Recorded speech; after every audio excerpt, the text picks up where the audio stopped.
తీర్చారు. ఒక విషయాన్ని నేను చెప్పాలని నేను కోరుకుంటా ఉన్నాను. పిల్లరా, ఒక వ్యక్తికి కొన్ని దయ్యాలు బట్టి, ఒకటి రెండని కాదు, దీన్ని బట్టి చాలా దయ్యాలు బట్టి వాడు ఎక్కడ ఉన్నాడు? సమాధులలో ఉంటున్నాడు. మనం ఎక్కడ ఉండాలి? ఒక మనిషి ఎక్కడ ఉండాలి?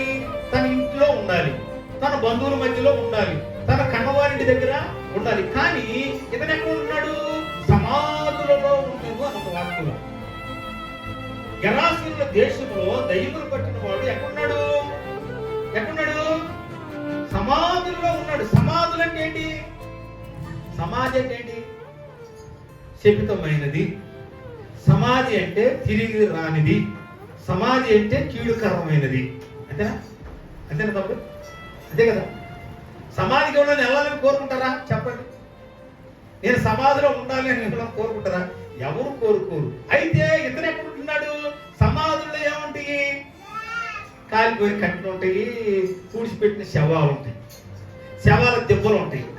మనుషులలో ఉండటానికి వీడికి ఇష్టం లేదు. ఎక్కడ ఉంటున్నాడు? వీడు సమాధులలో ఉండను అన్నాడు. అయితే పిల్లగా వాడు అలాగా ఉండటం యేసు ప్రభువుకి ఇష్టం లేదు. వాడు సంతోషం లేకుండా, ఆనందం